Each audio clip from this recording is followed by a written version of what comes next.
just the long version of the Sam Harris Masha Dixon podcast that I gave, or YouTube that I gave before, because I want to spend a little more time explaining a lot of the concepts that I kind of just touched on.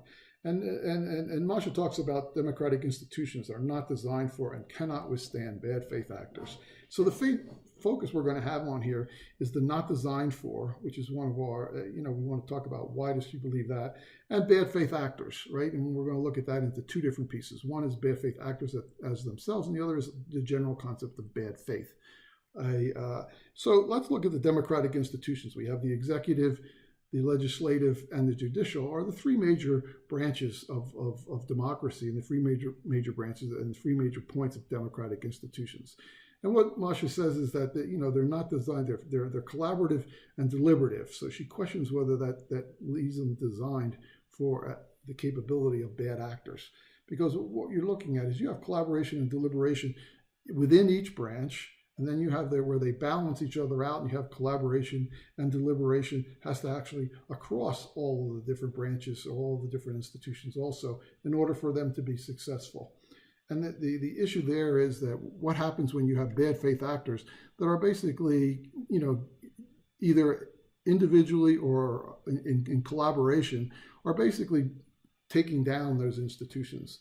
And so her focus, at least originally in her discussion with Sam, is on the concept of what I would say on the concept of the actors part of bad faith actors. And that, where you look at the world, you look at the fact that we now have a multicultural world, and we're really looking for, the need for collaboration and deliberation across all the different cultures.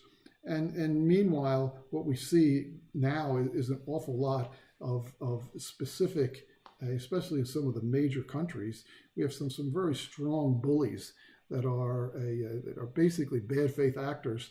And they are kind of, her question was, or her issue is that she thinks that they're willing to use dumb, blunt force, and dumb, blunt force wins out against collaboration and deliberation. And therefore, the democratic institutions cannot, because they're built on that collaboration and difference, they cannot withstand the dumb, blunt force. Now let's look at the other issue with regards to this, and that's the focus not just on the actors, but the focus on the idea of what is bad faith, right? And bad faith basically has biases. And so it's not just an issue of dumb, blunt force, but we're talking about value biases also. We're talking about the fact that we have faith, hope, love, grace, and these others, and that they are themselves also a sign of bad faith. I mean, I don't want the majority telling me what my faith should be, what I should hope in, what I should love, how I should grace things, what I should consider joyful, what is my concept or what should be my concept of justice, peace, and what services I should provide. These are not things that I'm willing to allow a majority to make the decision on. And yet, these are values that we see have become almost what we would call sacred cows, values that a lot of these politicians are basically holding as those. They cannot change those. They're bringing those in as prejudices into their collaboration and deliberation. And so they bring these value biases that are not necessarily the values of a majority or even sometimes a minority. Then the other point is decay processes that incorporate bad faith biases. And then I talked about Fukuyama, and he has 6 major decay processes that he feels are affecting a democracy. And the first one is about the actual the politicians themselves, where they use legalized gift exchange, to get organized interest groups that are unrepresentative of the whole, and it gives them the chance to jump to become lobbyists after they're finished being politicians. And then they have mass distribution of individual benefits by politicians to supporters, to religious groups or someone else, where they make promises that they're going to give a Supreme Court justice to them. And then neo-patrimonialism, which is where leaders pay lip service to this distinction between public and private interest, but rule for private gain. So this is one that's focused more on the person at the top, right? And these are the autocrats pretending to support democracy. We already talked about, we have Trump and Putin on there. And then there's also elites that prevent free competition in both the political and the economic system. So then you have oligarchs that are pretending to support democracy. I think the Koch brothers are an example here in the States. And the whole idea of exceptionalism, whether it be any kind of American exceptionalism, sapiens exceptionalism, any kind of exceptionalism has that kind of feel to it, to me anyway. And then repatrimonialism, which is basically where citizens are willing to settle for privilege over universal rights. So now the citizens are willing to say, okay, as long as you do something for me, I'll go along with it. And that's where, you have the people who are willing to do Christmas, even though we're not supposed to be support any one religion. And then you have the interest groups collectively unresponsive of everybody's wishes, like the NRA. So basically, how can we effectively do this? Because what the executive branches, their goal is to support, at least in my mind, support the individual. The judicial is kind of more for the majority, but the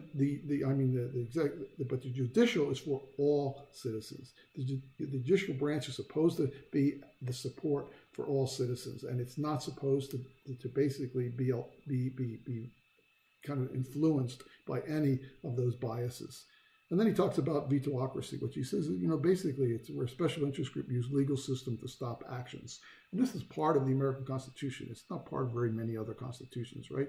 And then individual veto players can block action by the whole polity. So as the polity votes on something and they try to do it, and then these individual players can get in there and actually veto it. And that happens with both the right and the left. And then institutional rigidity, where he says, there's a series of rules that lead to outcomes that are commonly acknowledged to be bad, yet are regarded as unreformable. And examples he gives are the Electoral College, the Senate rules, primary system of campaign financing, gerrymandering, and bill riders. And I think we should look at a model here, and let's look at the model of superiority. Harari suggests that monotheism brought this hierarchy to us, where we're willing to allow God to do anything to sapiens, and therefore sapiens, since they're ahead of the animals, they can do anything they want to the animals. And I think that we've bought into that paradigm. And so now we have the Senate, which also has this concept of a hierarchy. And the Senate has built this hierarchy concept that some citizens, white male landowners, that have a vote is worth more than other people. And there's an inherent bias, and we've been willing to buy into that. And yet, it doesn't really fit with the concept of maximizing the number of people that have a say in their history, which is what the value is supposed to be for democracy. So, it doesn't work. Okay, and then presidentialism, right, where people wish for a powerful authority that will cut through the blather of politicians that actually make things work. This is where we have the legislative branch is broken, is what we're saying here. So we have executive orders that are going to be used in order to make things happen, and so just one person is involved. The governing principles, he also talks about how they have vulnerable to bad faith biases, and the governing principles of rule of law. And the rule of law says that the rules should be equally binding on all, and that the services provided should be equally provided to all. And there's a serious question as to whether that's the way it's working. And then it's also supposed, the rule of law is supposed to reflect a broad consensus rather than any one specific interest group, and that's not necessarily happening either. And it's embedded in the separate judicial. So those are things. Now, the state bureaucracy is a little bit different. It basically, in order to function, it needs to be centralized, hierarchical, autonomous, impersonal, and empowered. Centralized because we have to know what behaviors are acceptable. Hierarchy because we have to know who to follow and who to appeal to for grievances. And then autonomous and impersonal and empowered are where we get the how to be fair in this whole thing. So the what, the who, and the how. And so basically how to be fair in terms of how we do this collaboration and deliberation, and not to let it be prejudiced by value biases. Then democratic accountability is free multiple party elections, and then the appropriate capacity to perform. This is where, a bias where we're giving the whoever's doing it all the things that they need in order to be a success. And then an effective principal agent metaphor. There's kind of a concept out there, I think, about the idea of us being a republic, that means that that minorities can rule. But a republic just means that the representatives are basically going to do the collaboration and deliberation because it's easier, but they still shouldn't be doing it based upon any kind of prejudice with regards to these value systems. And then last thing is that we need to have a say in whatever what and how services are delivered. So the idea again is that we have this. What is the end? The end is that we want to maximize the number of people that have a say in their history. That is the strength of democracy. And let's look at the policy, which is the means, the implementation way that we're going to implement that. And I'm saying that our Constitution is not really that good at it. Right? It favors liberty over equality. I think the forefathers really focused 100% on the rule of law being equal for all. But as far as equality, the services that a system may deliver, they totally ignored it. Harari talks about how in our system it's very comfortable for if you saw two people in a room and you said there's one person had a better education, better health care, and better legal representation, we would say, gee, that feels like prejudice.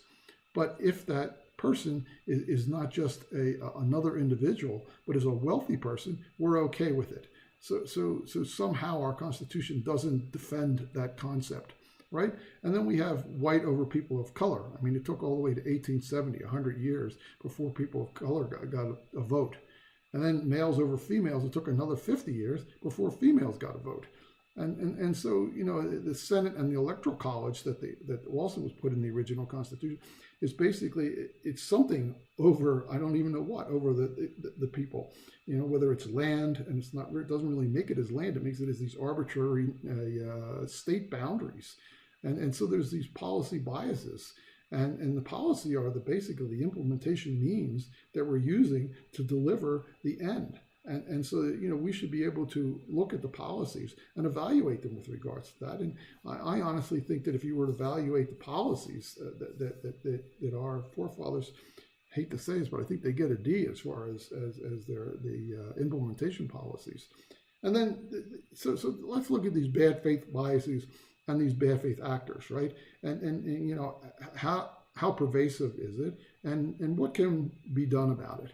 Right, and this is important in terms of how can we possibly fortify the collaboration and deliberation, right? And Habermas and Rawls, two philosophers, feel that that's where we really should spend our time focusing on that. Whereas other philosophers like Kaufman and the existentialists like Simone, they really want to champion a whole different set of values, such as courage, intellectual integrity, honesty, and ambition. And so basically, if you think about it, the two groups are looking at things two different ways. One is saying, let's focus on the bad faith issues, which are the ends, because if we get the ends right, we stand a better chance of getting the means right.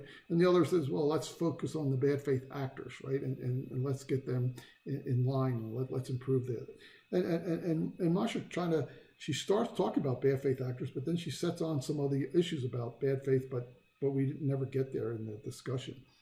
So then, how do I see this? What can be done about it, right? And this is where I'm saying, let's see if the fourth estate, right, the fourth pillar in here, let's see if they can't get in and show that the pen is actually mightier than the sword, and let's see if the fourth estate can't start to encourage things, can't start to encourage us to make change. But the only way they could start is they have to break their link between the bad faith biases and actors and themselves, because we've been brought up by it, and so it's inherent in us, if you will. And so we got to start talking about changes to the Constitution. I mean, the 19th Amendment was a change to the Constitution. Why can't we have more? Because all of this stuff is inherent. And when we talk about pervasive, it's pervasive inside of all of our artifacts. It's in our fairy tales. It's in our stories. It's in our philosophy. It's in our art. It's in our music. It's in things like our movies. I mean, when I was in college, Ralph Nader came and spoke about unsafe at any speed, and he said that the engineers. It's an insult to tell the American engineers that they can't build a safe car. And I say the same thing. It's an insult to the movie makers to say that they can't make movies that basically champion things different than, say, Jason Bourne, which champions the fact that the CIA, the whole top force of the CIA is terrible, or Avatar that says that a planet like Gaia needs a sapien in order to successfully defeat the sapiens, which is kind of exceptionalism concept in my mind.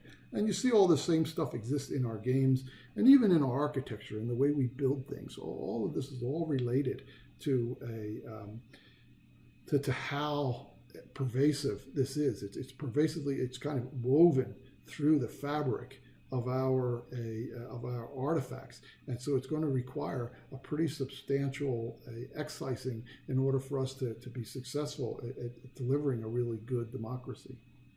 Thank you.